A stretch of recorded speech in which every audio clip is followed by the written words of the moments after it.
17절부터 19절까지 길긴 한데요. 하나의 메시지를 전하고 있는 단락이기 때문에 저와 여러분이 한 절씩 교독하도록 하겠습니다. 여러분에게 하나님의 말씀을 알려준 여러분의 지도자들을 기억하고 그들의 삶의 결과를 주의 깊게 살펴서 그들의 믿음을 본받으십시오. 예수 그리스도는 어제나 오늘이나 영원히 동일하십니다. 여러 종류의 이상한 가르침들에 현혹되지 마십시오. 은혜로서 마음이 강건해져야 좋은 것이지 음식들로서가 아니니 그것들을 따르는 자들은 유익을 얻지 못했습니다. 우리에게는 한 질환이 있지만 장막에서 섬기는 자들은 그것으로부터 먹을 권리가 없습니다. 속죄 제사 때 대제사장을 통해 그 피가 지성소로 옮겨진 짐승들의 고기들이 진 밖에서 불살라졌으니 말입니다. 그래서 예수님도 자신의 피로 백성을 정결하게 하시려고 성문 밖에서 고난당하셨습니다. 그렇다면 우리도 그분이 짊어지셨던 수치를 지고 성문 밖으로 그분을 향해 나아갑시다. 이곳에는 우리에게 영원한 도시가 없지만 우리에게 장차 올 그것을 추구하고 있으니 말입니다. 그러므로 우리는 그분을 통해 끊임없는 찬양의 제사를 하나님께 드립시다.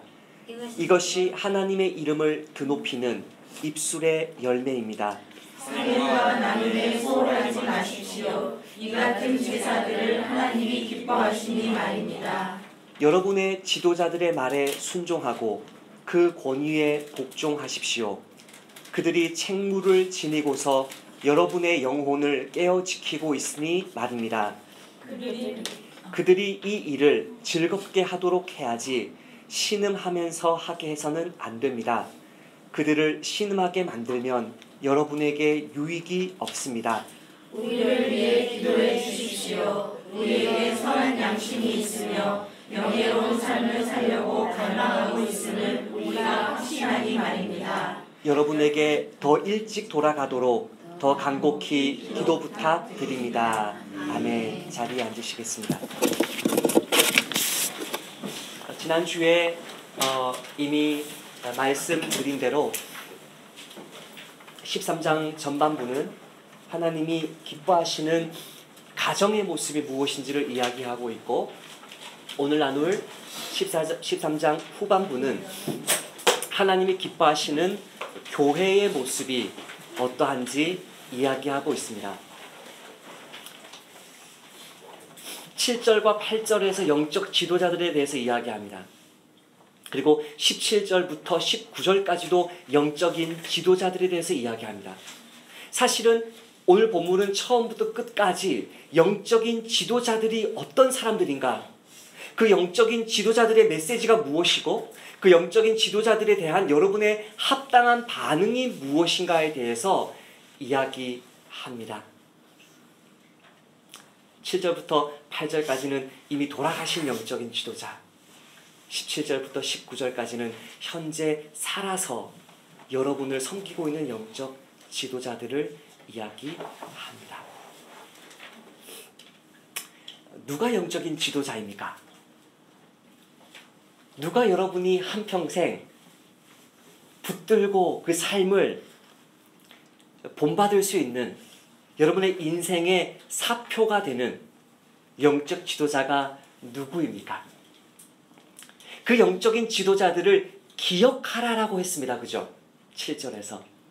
기억하라고 했기 때문에 그 영적인 지도자는 아마도 지금 돌아가셨을 가능성이 많습니다. 아니면 목회 현장에서 은퇴했을 가능성이 많습니다. 그분의 삶을 여러분이 오랜 시간 지켜봤기 때문에 1, 2년 만난 사이가 아닙니다. 여러분은 저를 만난 지가 8개월밖에 안 됐죠. 이런 사이를 말하는 게 아닙니다. 10년, 20년, 30년 그 사람의 삶을 오랜 시간 지켜본 것입니다. 본문에 있는 히브리서를 듣고 있는 이 독자들에게 이 영적 지도자들은 사실 이들에게 처음으로 하나님의 말씀을 가르쳐 주었던, 예수님의 첫 번째 그 제자 세대입니다. 처음으로 예수님을 만나서 그 예수님을 이 사람들에게 전해주었던 신앙의 1세대입니다. 우리에게는 어쩌면 지난주에 야외 예배 드리면서 총신대 신학대학원 안에 있는 그 서울의 교회당을 지었던 130년 전에 그 신앙 선배들일 것입니다. 어쩌면 우리가 어린 시절에 우리에게 복음을 전해주고 우리에게 유아 세례를 주었던 원로 목사님들일 수 있습니다. 이미 지나간 세대입니다. 역사 속의 인물입니다. 그래서 우리가 기억하고 떠올려야 될 사람을 가리킵니다. 그런데 한때 나를 어린 시절에 복음을 전하고 가르쳤다고 해서 그 사람이 우리의 영적 지도자는 아닙니다. 두 번째 조건이 있습니다. 영적 지도자의 두 번째 조건은 그의 삶을 살펴야 된다는 것입니다. 그의 삶을 자세히 살펴보라는 것입니다. 여러분의 그 지도자들을 기억하고 그들의 삶의 결과를 주의 깊게 살피라는 것입니다. 그들이 한평생 목회하고 선교하고 그들이 한평생 주의 복음을 전한 그 결과가 무엇입니까? 그들을 가장 잘 아는 사람들도 그분을 존경합니까? 그분을 옆에서 한평생 지켜본 그분의 아내도 그분을 존경합니까? 그분의 개인적인 모습, 집에 있었을 때의 모습을 가장 잘 아는 그분의 자녀들도 자기의 아버지를 영적인 지도자로 존경합니까? 그의 삶을 한평생 지켜보면서 그의 삶을 검증해서 정말 그 삶이 존경할 만한 사람인지를 보라는 것입니다. 보고 그 사람의 삶이 정말 하나님 기뻐하셨는지를 검증해서 그의 삶 속에 하나님이 기뻐하시는 삶의 열매를 맺혔는지를 보고 검증된 사람을 어떻게 하라고요? 본받으라는 것입니다. 에어컨을 끄지 않고 계속 켜놓으시기를 바랍니다. 원래 8장 정도 설교를 간증 때문에 5장으로 줄였지만 굉장히 긴 설교니까 배고프더라도 참고 네, 에어컨 켜놓고 마음껏 여러분 설교에 빠져드시길 바랍니다. 간증 길었다고 해서 설교 짧게 할 마음이 없습니다. 하나님의 그 삶을 보면서 그 삶 속에서 하나님이 기뻐하시는 열매가 맺혔느냐 그것을 봐야 된다는 것입니다. 한평생 열심히 살았는데 마지막 그것은 사실은 경건을 이익의 재료로 사용한 영적 지도자들도 우리는 알기 때문에 그들이 나이가 많다고 해서 그분이 어린 시절에 나를 가르쳤다고 해서 그분 때문에 내가 예수님을 만났다고 해서 존경하는 게 아니라 그분의 그 삶의 결과를 보고 그의 가르침과 그의 삶을 더했을 때 나오는 그 믿음을 본받으라는 것입니다. 일례로 이번 주에 박윤선 주석 성경 출판 기념회가 열렸습니다. 우리나라에서 성경을 창세기부터 요한계시록까지 처음부터 끝까지 주석하신 분일 뿐만 아니라 그 주석하시는 그 말씀을 실제로 선포했습니다. 잠깐 끄겠습니다. 박윤선 목사님은 자기가 주석하다가요 교회에서 부흥회 인도하달라 그러면 주석하다가 딱 내려놓고 가가지고 부흥회를 인도했어요. 사람들이 그냥 눈물바다가 되었어요. 한국 교회사를 여러분 뒤져보세요. 그분 때문에요 6.25 때 피난 내려온 모든 목사들이 그 부산에 모여 있는데 그분 설교에 신사참배 회개를 최초로 했습니다. 그분의 그 설교는요 들으면 그냥 눈물이 납니다. 너무 진실하니까. 창세기부터 요한계시록까지 쓴 이 주석 그 성경 주석을 사람들이 읽지 않지요. 너무 기니까. 그렇죠? 예. 저는 그냥 공부하기 위해서 읽은 것이고 너무 기니까 읽지 않으니까 요거를 줄여 한 권으로 주석 성경으로 만들었어요. 와 사야 되겠다. 그 출판 기념회가 최근에 열렸습니다. 우리나라에서 하나님 말씀을 가장 존귀하게 여기는 고신, 합신, 총신 이 세 개의 신학교의 수많은 박윤선 제자들이 모여서 이 날을 함께 기뻐하는 거죠.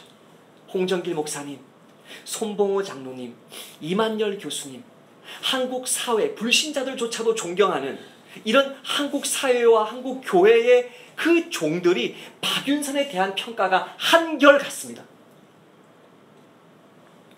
박윤선 같은 주의 종을 기억하고 그 삶을 연구하고 그 믿음을 본받아야 한다는 것입니다.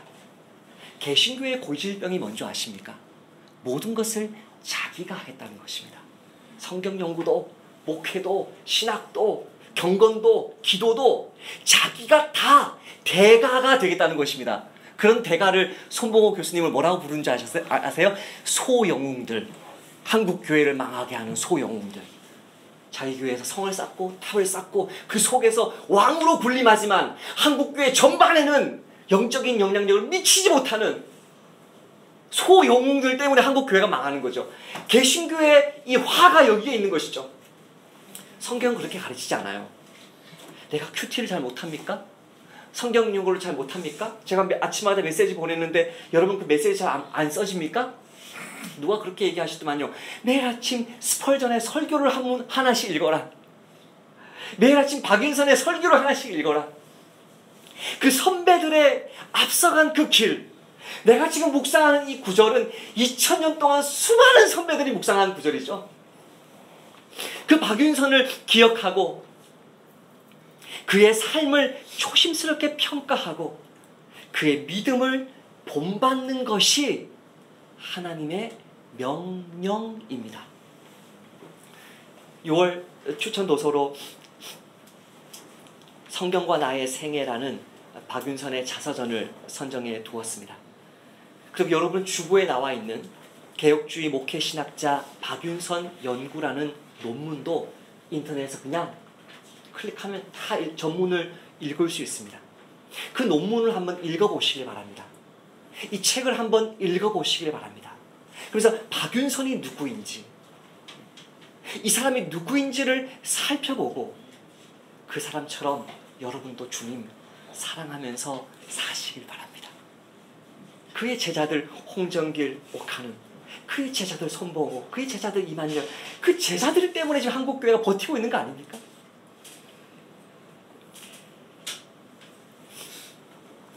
영적 지도자의 메시지, 그 영적 지도자의 삶, 그 영적 지도자의 믿음을 한마디로 표현하면 8절의 내용입니다. 8절을 같이 읽으십시다. 시작. 예수 그리스도는 어제나 오늘이나 영원히 동일하십니다. 우리가 기억하고 살피고 본받아야 할 그 영적 지도자들이 한평생 전한 말씀이 뭐냐? 예수 그리스도는 어제나 오늘이나 영원히 동일하십니다. 그분이 한평생 살아낸 메시지가 뭐냐? 예수 그리스도는 어제나 오늘이나 영원히 동일하십니다. 그들이 한평생 붙들었던 그 믿음이 무엇이냐? 죽어가면서도 놓지 않았던 그 믿음을 한 문장으로 말해봐라. 예수 그리스도는 어제나 오늘이나 영원히 동일하십니다. 이 예수님의 은혜만이 우리의 살 길이고 예수님의 십자가 부활의 복음이면 충분하고 그 은혜는 지금도 내 삶을 완벽하게 붙들고 있다는 것이 그 신앙 선배들의 메시지입니다. 이것을 붙들라는 것입니다. 그 안에 내가 찾고 있던 안식이 있습니다. 나에게 필요한 위로가 있습니다. 평안이 있습니다. 진정한 행복이 있습니다. 죄를 지으면서 행복을 찾아보세요. 행복을 추구하면 추구할수록 소금물을 마신 것 같은 고통이 여러분에게 찾아와요. 그러나 예수님을 붙들면 한평생 마시고 마시고 마셔도 또 마시고 싶은 내 영혼이 한평생 찾아다녔던 그 전부가 예수 그리스도 안에 있다는 것입니다.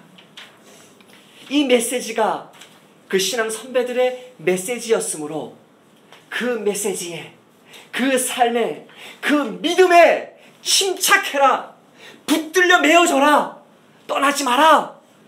이거를 지금 히브리 설교자가 첫 번째 대지에서 강조하고 있는 거죠.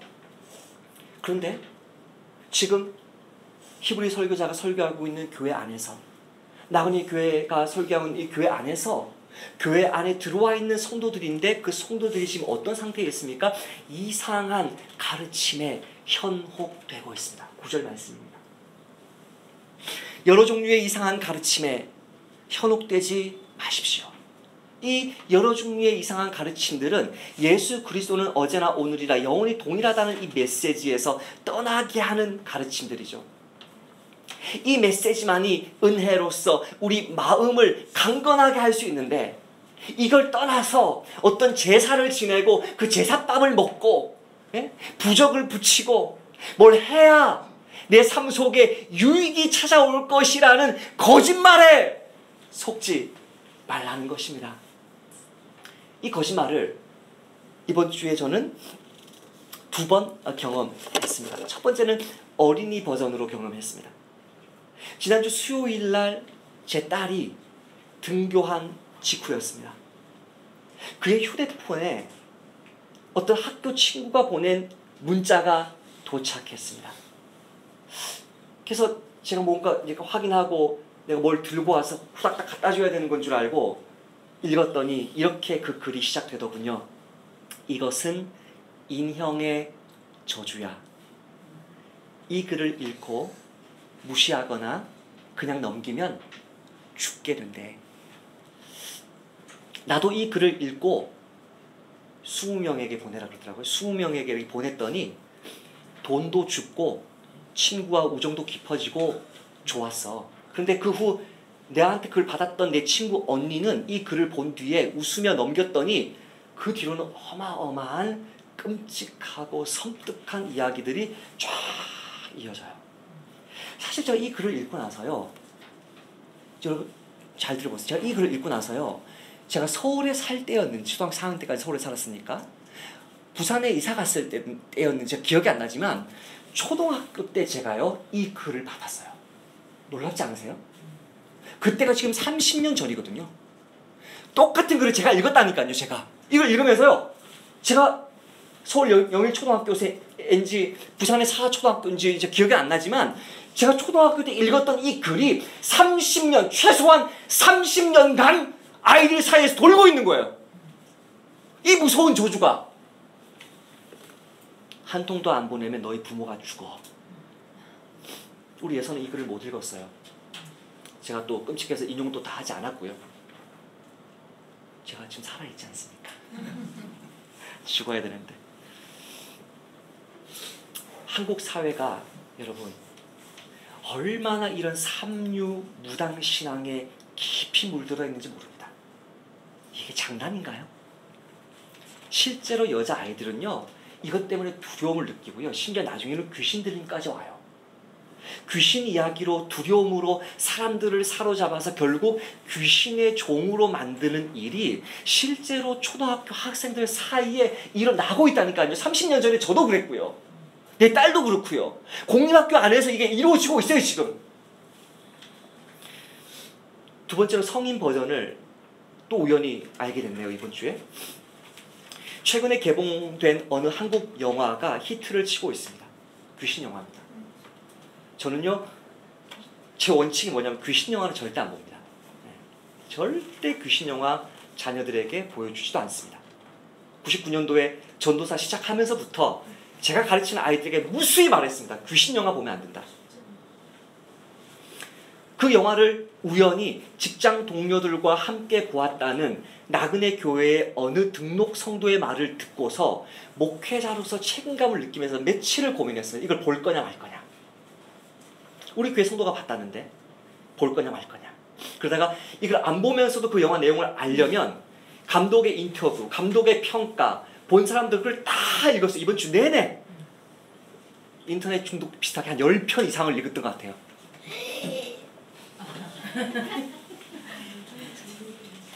가장 놀란 글은 이 글입니다. 기자가 시내 21 기자가 감독에게 이렇게 묻습니다. 혹시 실제로 믿는 종교가 뭔지 물어봐도 되겠습니까? 그래서 그 영화를 만든 감독이 이렇게 대답합니다. 기독교라고 말씀을 드려야 할 텐데 지금은 그 영화를 준비하면서 알게 된 모든 귀신을 말합니다. 모든 귀신을 믿는다고 할 수 있겠습니다. 이 영화는 귀신을 믿지 않으면 준비할 수 없는 작품이었기 때문입니다. 모든 종교를 다 경험하고 알고자 했더니 내가 처음 접해보는 귀신들에 대해서도 믿게 된 것 같습니다. 본인을 기독교인이라고 말하는 감독입니다.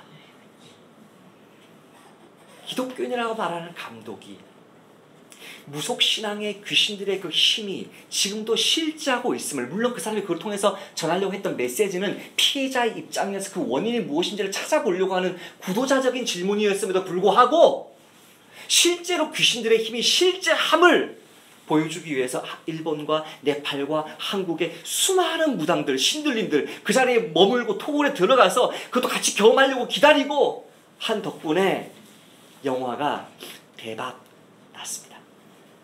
300만 명 봤다나요? 지난주까지만 해도 개봉한 지 얼마 안 됐는데, 그것이 유대교든 한국이나 네팔이나 일본의 무당 종교든 모든 종교들의 운명은 동일합니다. 10절에 그 운명이 나옵니다. 모든 종교의 운명은 10절 말씀입니다. 우리에게는 한 재단이 있지만 장막에서 섬기는 자들은 그것으로부터 먹을 권리가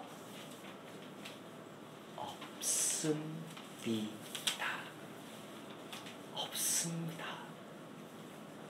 먹을 권리가 없습니다. 모든 사람들에게 제한 없이 주어지는 구원은 은혜가 아닙니다.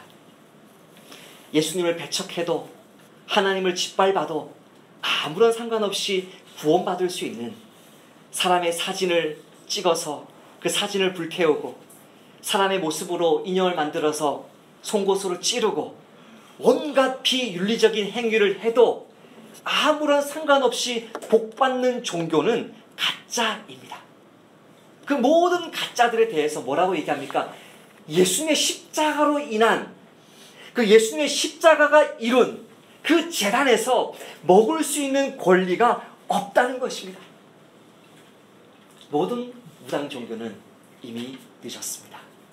그 모든 무당 종교를 통해서 주님께로 나올 수 있는 길이 없습니다. 우리나라 종교 집단들 중에서 가장 돈이 많은 곳은 카톨릭 교회입니다. 가장 돈이 많은 교회가 카톨릭 교회인데, 각 개인으로 보면요, 비교할 수 없이 돈이 많은 사람들이 누군지 아십니까? 무당들입니다. 그냥 무당들이 아니고 정치인들을 위해서 점쳐주는 무당들이 있습니다. 한국에. 그 사람들요 어마어마하게 잘 삽니다. 어마어마하게 잘 삽니다. 그 영화에서도 그것을 표현했다고 해요. 황정민 통해서. 어마어마하게 잘 삽니다. 그 모든 거짓들, 그 모든 위선들, 그 모든 주술들을 우리 주님이 깨트리실 것입니다. 이미 예수님이 십자가에서 완벽하게 단 한 번의 제사로 끝냈기 때문에 더 이상의 제사, 더 이상의 제사밥, 더 이상의 주술은 우리의 마음을, 심령을, 삶을 건강하게 만들지 못합니다. 할렐루야. 근데 주님이 우리에게 재밌는 것은, 근데 너에게 내가 받고 싶은 제사가 있다. 요 세 가지 제사는 내가 반드시 받겠다. 첫 번째 제사가 뭐죠? 찬양의 제사입니다. 찬양의 제사, 내가 받겠다는 것입니다. 또 두 번째 어떤 제사입니까? 선행의 제사 받겠다는 것입니다. 세 번째 어떤 제사입니까? 나눔의 제사를 받겠다는 것입니다. 찬양은 어떤 제사입니까? 예수님 때문에, 그분이 단번에 이루신 그 구원 때문에 내 삶 속에 나를 수없이 저주하고 수없이 나를 조롱하고 예수님 때문에 내 십자가를 지고 따라가는 내 삶을 사회적으로 볼 때 참 가난하고 업신여기고 지지리도 못났다라고 말하는 그 모든 저주들, 그것을 어떻게 내가 벗어났어요? 이미 예수님 때문에 벗어난 거 아닌가요? 그러니까 예수님, 참 감사합니다. 하나님 참 감사합니다. 야, 저는 이번 주 중에도 교회 와가지고 저 사진들을 가만히 보면서요, 하나님, 제 딸 얘기가 생각나는 거예요. 아빠, 오늘 교회 누가 와요? 우리 4명 말고 교회 누가 오긴 온대요? 이 말을 제가 계속 생각하면서, 하나님, 우리 주님 지신 그 십자가, 성 밖으로 쫓겨난 그 예수님, 그분 따라서 나는 그냥 가는데, 하나님 내 삶 속에 이렇게 기쁨과 즐거움과 하나님이 살아계시다는 증거들을 계속 보여주시니까 감사합니다. 감사합니다. 상철형님 어디 계신가요? 우리 상철형 이제 그 사진 걸려고 제가 왔거든요. 자면 안 돼요. 눈을 떠야 돼요. 절대 졸면 안 돼요. 네, 절대 졸면 안 돼요. 우리 목사님은 조는 사람이 있으면 더 길게 설교하는 분이기 때문에 절대 졸지 말고 설교를 들어야 돼요. 그 상철형 이제 그 얼굴, 예. 사실 정직하지 않은 얼굴이죠. 벌써 20년 전의 얼굴이니까. 그 얼굴을 걸기 위해서 찾아온 거죠. 그래서 그 사진 걸면서 하나님 감사합니다. 예수님 위해서 작은 수치를 무릅썼는데 나에게 이런 은혜 주셔서 감사합니다. 내 입술에 끊임없이 감사 찬송이 흘러나오는 것입니다. 이것은 예배 때 나와서 뭐 특송하고 성가대하고 그런 찬송가 부르는 것만을 말하는 게 아니라 일상생활 속에서 내 삶 속에 세상이 볼 때는 저주받은 삶이고 세상이 볼 때는 지지리도 못난 삶이고 정말 가난한 목사에 불구하고 정말 언제 이사 다녀야 되나 걱정해야 될 목사임에도 불구하고 내 삶 속에 계속 감사 제목들이 끊임없이 나오는 것을 하나님이 듣고 있다는 것입니다. 그거를 제사로 받겠다는 것입니다. 나에게. 그 제사가 우리 입술에서 계속 나오기를 기다리고 있다는 것입니다. 두 번째는 선행입니다. 제가 오늘 광고에서 말할 때 좀 어려운 말을 썼습니다. 영적인 복지. 어려운 말입니다. 우리 교회 지체들, 나의 자녀들, 내 이웃들을 영적으로, 육체적으로, 경제적으로, 통전적으로 어떻게 하면 이들을 세울 수 있을까? 그 영적인 복지를 위해서 심사숙고하고 기도하고 섬기는 선행을 하나님이 제사로 받겠다는 거예요. 다 자기에게 대한 제사로 받겠다는 거죠. 또 뭐죠? 나눔이죠. 나눔을 받겠다 그래요. 아, 우리 집 가난해요. 못 살아요. 근데 오면 뭐 나와요? 짬뽕 나와요. 정인자매 할렐루야. 네, 짬뽕이 나와요. 전복 들어간 짬뽕. 제일 맛있는 짬뽕 대접해 드리는 거죠. 네? 통장장부가 얼마 남았는지 바라보지 아니하고 믿음으로 긁을 때 하나님께서 넘치도록 부어주실 줄 믿습니다. 아멘. 내가 가난해도요, 나보다 더 가난한 지체들을 섬기고, 우리 교회가 가난해도 우리보다 더 어려운 형편에 있는 지체들을 위해서, 열방에서 수고하는 지체들을 위해서 섬기면 하나님이 그것을 나를 향한 제사로 받겠다는 거예요. 딴 데 가서 뭐 딴짓 하지 마세요. 방언 받겠다고, 은사 받겠다고, 축복 받겠다고 금식하면서 하나님 막 목 조르고 발 꺾고 하지 말고 끊임없이 감사하고 선행하고 나누면 하나님이 그것을 나를 향한 제사로 받겠다는 거예요. 나는 교회가 하나님께 드리는 물질을 제대로 쓰지 않는 것 같으면, 여러분이 다른 가난한 사람에게 헌금하더라도 절대 여러분이 나눠야 될 여러분 삶의 포션을 나누기를 인색하게 생각하지 마세요. 부탁드립니다. 더 좋은 교회 헌금하고 11조하고 다 해도 좋으니까 하나님 앞에서 나눠야 될 것을 나누는 여러분 되시기를 축복합니다. 왜 지금 이런 이야기를 합니까? 잘 보세요. 처음에 영적인 지도자들을 이야기하고 나서 그 영적인 지도자들이 한평생 살아냈던 그 메시지 이야기하다가 그 메시지를 떠난 삶에 대한 경고 이야기하다가 다시 영적인 지도자 이야기하는데, 이 영적인 지도자는 이미 돌아가신 역사 속의 영적인 지도자가 아니라 지금 우리 가운데 있는 영적인 지도자들이죠. 이 영적인 지도자가 지금 끊임없이 외치는 게 뭐예요? 여기에 있는 하나님을 기쁘시게 하는 산 제사를 드려라라고 끊임없이 권면하는 영적인 지도자죠. 우리도 박윤선처럼 삽시다. 손봉호처럼 삽시다. 홍정길처럼 사십시다. 이만열처럼 사십시다. 한상동처럼 사십시다. 한경직처럼 사십시다. 손양원 주기철 목사님처럼 사십시다. 옥하나물 기도하고 계시나요? 옥하나물처럼 삽시다 라고 외치는 이 영적인 지도자의 말이 어떻게 돼야 된다고요? 무조건 받아들여져야 된다는 말이 17절입니다. 문자적으로 번역하면 무조건 설득되라. 너의 영적 지도자가 말하면 무조건 설복되라. 더 적나라하게 정직하게 번역하면요, 고지곧대로 들어라. 저 목사님이 드디어 맛이 갔구나. 지난 주일에는 가정의 질서에 대해서 이야기하고, 이번 주 토요일에는 또 남편과 아내의 질서에 대해서 이야기하고, 이번 주 주일에는 이게 제가 짜맞춘 게 아니라니까요. 지금 말하고 있는 거예요. 그 안전장치가 18절에 있으니까 걱정하지 마시고요. 17절을 그대로 받으세요. 뭐라고 얘기하냐면 지금 현재 여러분에게 하나님 말씀을 전해주고 있는 그 사람의 말을 곧대로 들어라 그래요. 곧대로 듣고 순종하고 그 권위에 복종하라 이야기합니다.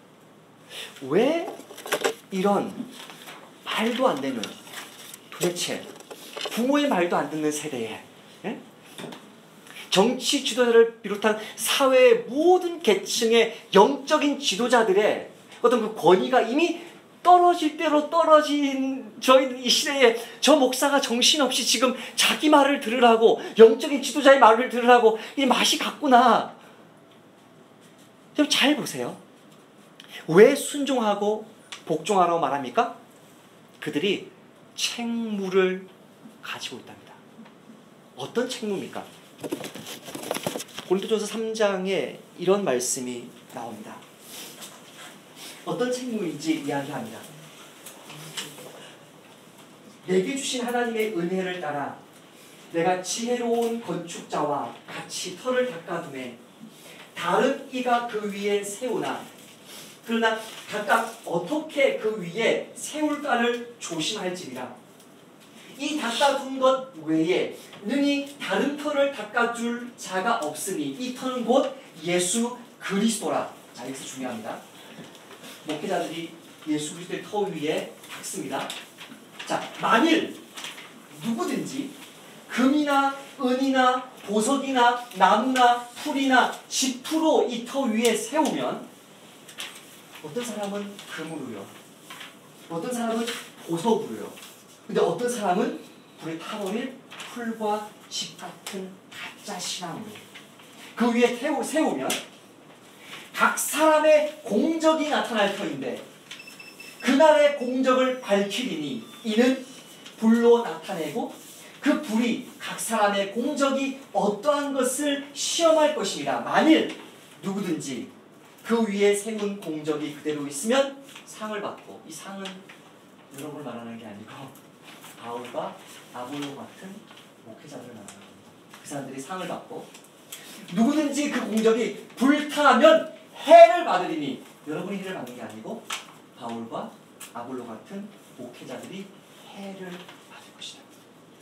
그러나 자신은 구원을 받되 불 가운데서 타다가, 지옥에 타다가 건짐받은 것처럼 가까스로 목숨은 건지겠지만 해를 당할 것이다. 누가요? 목회자가. 그러니까 지금 이 책무를 맡겼을 때요, 모든 그리스도인들은 자기 인생에 대한 책무를 가지고 있지만 영적인 지도자들은 자기가 섬기고 있는 영혼들에 대한 책무를 가지고 있답니다. 사실 저는 이 책무를 주일날 교회 와서 제가 이렇게 출석하고 제가 신방 가고 뭐 일산이든 파주든 막 돌아다니고 있는데요, 그 사람들만 생각합니다. 2달 전인가요? 하나님이 저한테 갑자기 너 인생에 이 사람들에 대한 1차적인 책임이 너한테 있냐? 그렇게 물으셔가지고 제가 아니요. 근데 왜 그래? 그래서 제가 30-40명의 명단을 아침 메시지를 보내는 사람들을 지웠습니다. 불신자들만 남아있습니다. 가장 가까운 친구 목사 몇 명 남아있습니다. 그리고 여러분들 남아있습니다. 여러분들의 책임은 제가 집니다. 아니 저 인간이 저 젊은 놈이 진다니. 그때는 어떻게 해야 되냐면 소리 소문 없이 교회를 옮겨야 됩니다. 미안하지만 저 지도자를 믿을 수 없을 때는 그렇게 옮겨야 됩니다. 이영주 집사님은 평생 몇 번 교회를 옮기셨나요? 옮겨야 됩니다. 믿을 수 없을 때, 신뢰할 수 없을 때, 그 말을 듣고 권위에 순종할 수 없을 때 죄를 피하듯이 도망쳐야 됩니다. 그 사람이 실체를 알고서도 여러분이 도망치지 않았을 때는 여러분이 그 화를 당할 것입니다. 그 사람들이 책무를 가지고 여러분의 영혼을 돌보고 있는 결과가 무엇이냐면 여러분의 영혼을 깨어 지키는 것입니다. 이 깨어 지키다는 것은 잠을 못 자고 지키는 것입니다. 어제 우리 간증문이 확증된 것이 새벽 시간이었죠. 그건 특별한 케이스였고, 이 특별한 케이스가 아닌데도 성도들의 삶 속에서 영적인 문제가 올 때 잠을 못 이루고 잠이 안 오고 그들을 먹일 말씀이 준비 안 됐을 때 양심상 잠을 잘 수가 없는데, 만약에 잠을 잘 잔다, 시도 때도 없이 잔다, 머리만 딱 대면 잔다, 이 사람들을 사꾼이라고 부릅니다. 너무 잘 잔다, 살이 너무 찔 정도로 잘 잔다, 그런 사람들은 넘어져 죽을 때 목이 부러져 죽을 수 있습니다. 아, 우리 아버지 너무 잘 자요. 아버지 이름 뭐야? 엘리요. 영적인 지도자인데 너무 잠 잘 잔다, 이 말은 지금 제가 수면 시간 얘기하는 게 아니고요, 성도들이 어떻게 되든지 상관없이 그냥 평안하다, 그 사람들은 가짜죠. 그러나 잠을 자지 않고 그 영혼을 깨어서 지키는 이유가 무엇이냐면 그 책임이 누구 책임입니까? 자기 책임입니다. 자, 여기서 영적 지도자의 책무를 이야기했죠. 자, 여기서 이제 성도들의 의무를 이야기합니다. 뭐 하게 하십시오? 즐겁게 그 일을 하게 하십시오. 아이고, 잠을 못 자는 직업이라며요. 아니, 어마어마한 책무를 지고 있다며요. 근데 어떻게 즐겁게 일할 수 있습니까? 하나님 말씀이 전파되었을 때 그 말씀이 아멘으로 받아들여지고, 이거는 죄입니다. 형제가, 자매가 아무리 힘들어도 이 죄를 끊어야 됩니다. 그 죄에서 나와야 됩니다. 말할 때 그 말을 무겁게 권위 있게 받아들여서 그 사람의 삶이 죽음에서 생명으로, 어둠에서 빛으로 나와서 변화되면서, 그 변화된 세 가지 특징이 뭐예요? 찬양의 제사로, 선행으로, 나눔으로 그 삶이 변화되는 것을 보면요, 이것만큼 즐거운 일이 없는 것이죠. 근데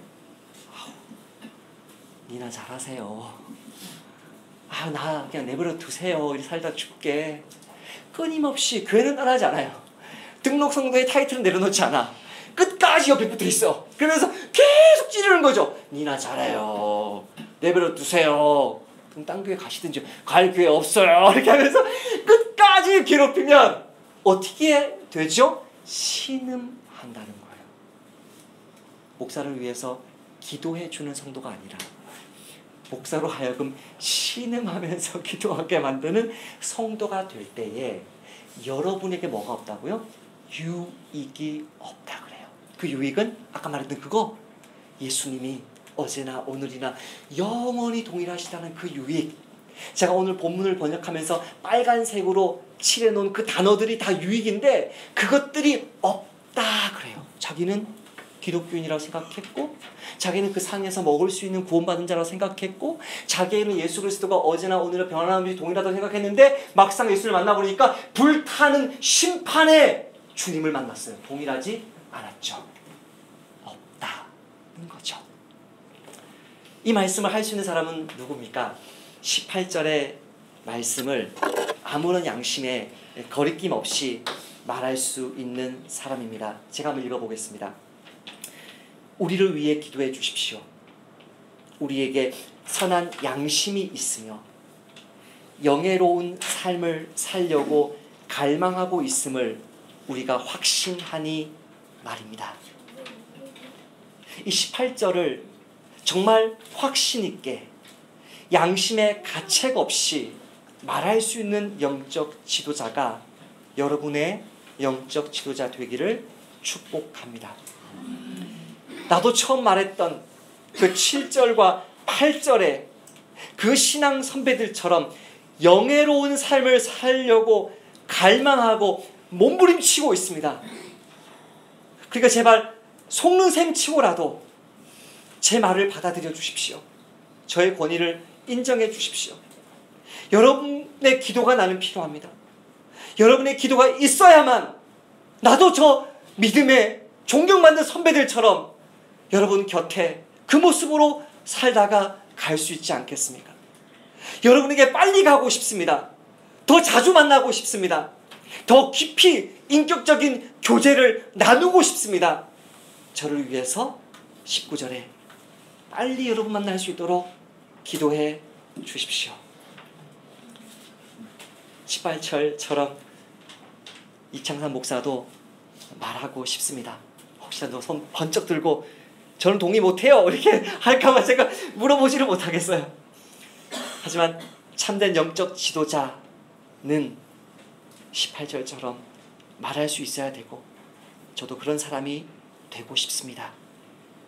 나그네 교회, 또 나그네 교회 목사, 나그네 교회 성도들을 여러분 불쌍히 여겨주셔서 한 명 한 명 등록할 때마다 단순한 멤버십이 아니라 주님께서 허락해 주신 이 놀라운 특권 속에 목사를, 성도들을 세워나가는 그런 성도들이 한 명 한 명 계속해서 이어질 것을 믿음으로 확신합니다. 기도하십시다. 잠깐 반주해 주시고 1분만 기도할 때 그렇게 기도합시다. 하나님, 제가 지난 한 주의 삶을 돌아보니 예수 그리스도는 어제와 오늘 영원히 동일하시다는 그 말씀에 견고하게 서지 못하고 내 감정에 따라, 내 욕심에 따라 그렇게 마음대로 불평하고 원망하고 남 미워하고 괴롭히고 그렇게 살았습니다. 하나님, 나는 잘 모르지만 혹시라도 나 때문에 내 주변의 영적인 지도자가 신음하고 있지는 않습니까? 하나님, 기쁘게 일할 수 있도록. 그래서 나그네 교회 안에는 한국교회가 자랑할 만한 그 수많은 믿음의 선배들처럼 참된 영적 지도자만, 정말 존경할 만한 그런 선교사들만 그렇게 계속 배출되는 은혜를 주십시오. 우리 교회를 위해서, 나 자신을 위해서, 또 목회자를 위해서 같이 한번 기도하십시다. 주님 감사합니다. 오늘 우리에게 긴 시간 주님 말씀 묵상하며 우리의 모습을 돌아봅니다. 주 예수님은 어제나 오늘이나 영원히 동일하시다는 그 말씀, 그 삶, 그 믿음으로 충분한데 다른 것으로 아버지 그렇게 불평하고 원망하고 우리 예수님은 사회의 주류에서 그 아름다운 도시에서 쫓겨나고 배척당하고 그렇게 모멸감과 수치를 안고 그렇게 바깥에서 죽었는데 나는 도시 중심에서 왕이 되어서 가장 좋은 집에 살면서 좋은 차를 굴리면서 내가 이 세상의 왕이 되고 싶은 욕심 여전히 내려놓지 못했습니다. 주님 도와주십시오. 나도 내 십자가 지고 주님께 주신 그 십자가의 수치를 지고 주님 뒤를 따르겠습니다. 주님 때문에, 주님 복음 전하는 것 때문에, 주의 몸된 교회를 세우는 것 때문에 손가락질 당하고 오해받고 비난받고 바보라고 무능하라고 그렇게 고난받으며 살겠습니다. 주님 도와주십시오. 이 속에서 나에게 기쁨 주시고 행복 주시고 감사가 넘치게 하셔서 나 때문에 주변 사람들이 살아나고 나 때문에 주변 사람들이 정말 행복해지고 나 때문에 우리 교회가, 우리 교회 목사님이, 우리 교회 성도들이 살아나는 삶 아버지 허락해 주시기를 소원합니다. 하나님 감사합니다. 오늘도 우리에게 지금 이 시간에 우리의 지금 형편에 가장 절실한 말씀을 들려주셔서 감사합니다. 한국교회가 세계교회에 자랑할 수 있는 그 멋있는 영적인 지도자들의 그 가르침과 삶과 믿음이 오늘 우리의 교회 성도들과 우리 나그네 교회 목사에게 그대로 이어지는 복을 주옵소서. 그래서 여전히 예수님 당하는 수치를 당하고 싶지 않아서 그냥 죄 가운데 머물러 있는 형제자매들을 이 세상에서 이끌어내는 나그네 교회로 설 수 있도록 도와주옵소서. 감사드리며 예수님 이름으로 기도합니다.